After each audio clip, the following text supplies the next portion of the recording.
Hujan deras yang mengguyur wilayah Kabupaten Pangandaran dalam beberapa hari terakhir kembali menyebabkan banjir di Dusun Anggaraksan, Desa Maruyung Sari, Kecamatan Padaherang. Permukiman warga terdampak genangan air yang hingga kini masih merendam sejumlah titik. Banjir dilaporkan telah terjadi selama 4 hari berturut-turut.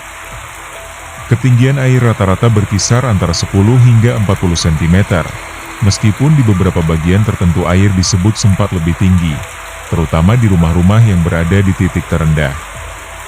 Genangan tidak hanya terlihat di halaman dan jalan lingkungan, tetapi juga masuk ke dalam rumah warga dengan ketinggian yang bervariasi. Kondisi tersebut membuat aktivitas warga terganggu. Sejumlah warga terpaksa meninggikan perabotan rumah tangga agar tidak terendam. Anak-anak pun kesulitan beraktivitas normal, sementara akses keluar masuk lingkungan menjadi terbatas akibat genangan yang belum surut sepenuhnya. Peristiwa banjir ini bukan kali pertama terjadi di wilayah tersebut. Pada musim penghujan tahun 2025 dan tahun-tahun sebelumnya, Dusun Anggaraksan juga kerap terdampak banjir dengan pola yang hampir serupa.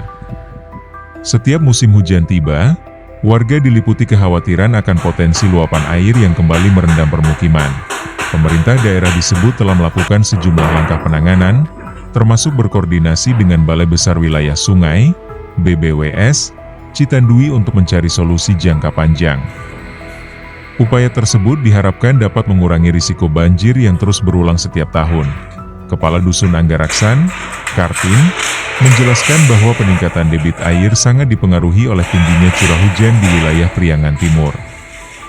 Ia menerangkan bahwa ketika hujan deras mengguyur daerah hulu dan wilayah sekitar, air kiriman dari daerah tetangga akan mengalir dan tertampung di Anggaraksan. Hal tersebut terjadi karena elevasi wilayah dusun tersebut lebih rendah dibandingkan daerah sekitarnya, sehingga menjadi titik akumulasi air.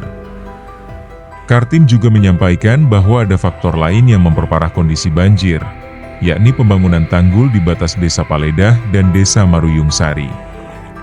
Menurutnya, keberadaan tanggul tersebut memengaruhi pola aliran air sehingga memperbesar potensi genangan di wilayah Anggaraksan. Selain itu, kondisi Sungai Ciseel yang dangkal turut menjadi penyebab tidak optimalnya aliran air. Ia menuturkan bahwa pendangkalan sungai membuat kapasitas tampung berkurang sehingga air mudah meluap ke permukiman warga. Ditambah lagi, proyek normalisasi sungai yang sempat dilakukan sebelumnya disebut tidak tuntas atau mangkrak, sehingga persoalan mendasar belum sepenuhnya teratasi. Kartin berharap agar pemerintah segera melakukan normalisasi Sungai Ciseel secara menyeluruh agar aliran air kembali lancar. Ia juga menyampaikan aspirasi masyarakat yang menginginkan agar aliran Sungai Apur Lama dapat dikembalikan melalui Desa Maruyung